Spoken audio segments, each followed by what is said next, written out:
we'll see what happens. But you mentioned earlier that Arsenal fans like to make excuses.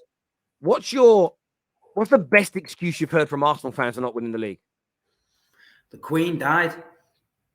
I got the. Look, we'll play the clip for the viewers. I only saw this today when you told me about it. I normally react to things on I do a reaction show. I didn't see this, so I haven't listened to it yet. I've got the clip. Let's take a little listen.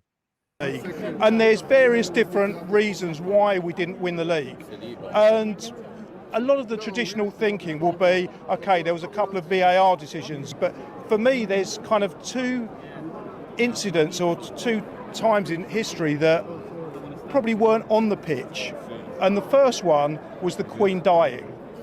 And just bear with me.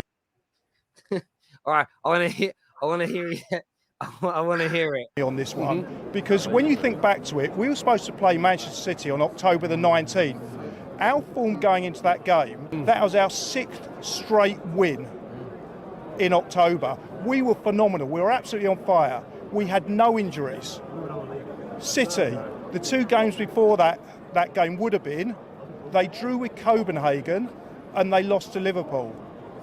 So things, sometimes the intangibles, we were unlucky. Of course, we can't predict that kind of incident. It was a once in a generational incident.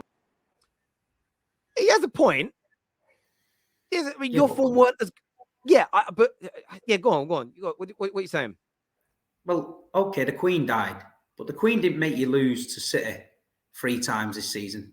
Didn't make you drop 2-goal lead at Liverpool. Didn't make you lose to Brighton. Didn't make you draw to Southampton. Didn't make you draw to West Ham. So enough of this bullshit now. Let's just not all Arsenal fans are like Julian. Julian has also said it was a one-horse race.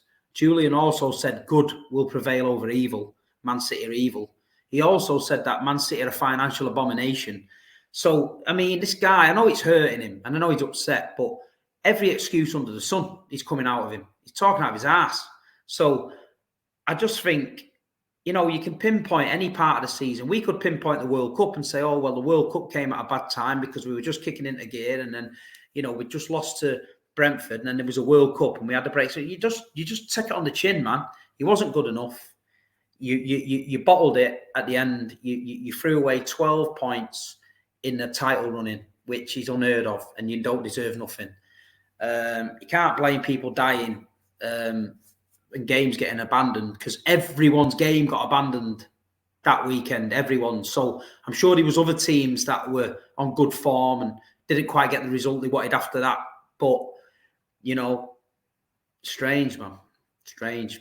Look, I get where you're coming from. I think for me, I moaned. I just don't want to be a hypocrite because I moaned about Man United's games being postponed, and I said at the time, back in September, October time, whenever it was, that it's going to create a bottleneck later on in the season, and I think that'll hurt us. It happened the year before with COVID cancelled games, where we ended up having to play, I think it was 3 or 4 games in 12 days, and that's ridiculous. They should have just let us play that weekend. So I do get it.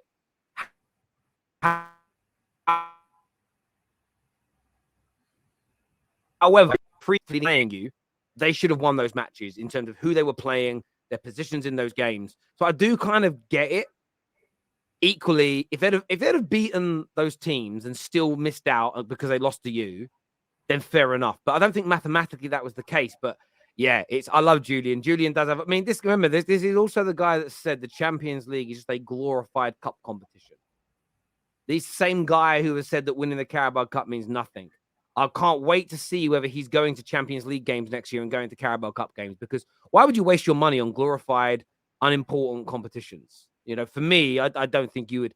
I personally wouldn't do that. I speak to him a few times. I have done, and he's a nice fella, but I think he wears his heart on a sleeve, and I think he just says things at mad times when he comes out of the ground and that. And I think when he gets home, he probably looks back and thinks, "Wow, why did I say that?" But that's just him, innit? They're not all like that, A lot of them have admitted defeat, and a lot of them were humble and said, "Yeah, man, the best team won in the end," which is fine. But Man City, we'd have lost the league like that, and we started coming out with shit like that. Do you think anyone's going to listen to us? Do you know what I mean? That's what I'm saying. You take it on the chin. They've had a good season. They were better than what they thought. They ran it close, not quite close enough. and you say, look, we're going to come back bigger and better next season. We're going to make the right additions and we're going to go again. That's all you need to say, and people leave you alone. But when they come out with shit like that, it's just wild, man. Certainly is. Joseph says, man like Julian Van Levy. I like that. That's funny. D says, old news. Why are we slating Arsenal? Chat United this weekend. We've already spoke about Man United this weekend, my friend, and we've done 3 or 4 shows on that, my friend. Thank you. Funny thing about the Arsenal fan base is a lot of them aren't deluded, but AFTV makes it seem like they are. They all think like that. It's hilarious. Well, look, AFTV's got a lot that also challenge Arteta. I didn't want to ask you that question. Do you feel like you got Julian that defends them to that level? Do you think, for instance, people like Lee Gunner, though, are maybe a little bit too harsh in the sense of he has this kind of mindset of if you don't win the league, even if you won it a year before, your job should be on the line. You should be sacked. You should be out there. Like Arteta should be out there in press conferences calling all the players that are not very good shit, calling them out, saying they're rubbish. They shouldn't be at the club. He believes that there shouldn't be any tact, essentially. He believes the manager should be in press conferences, slagging off the ownership, demanding more money. Do you believe that that's how managers should behave? Do you believe that that's how you apply high standards? Or do you think there has to be a little bit more balance in it? No, you can't do that. It's not the way forward, is it? Arteta's not that guy. He's not that guy that's going to go and do that. He had a really tough job at Arsenal. He came in there. He loves Arsenal to bits. He had problems in the dressing room. He had big stars like Ober and that who wasn't pulling the weight. But he couldn't just walk into Arsenal and start throwing his weight around as a rookie manager because people wouldn't have had that. And what he had to do is he had to bide his own time. This is what I said years ago on the Big Six show, and he didn't listen to me. I said he's gone in there and he's got to bide his own time.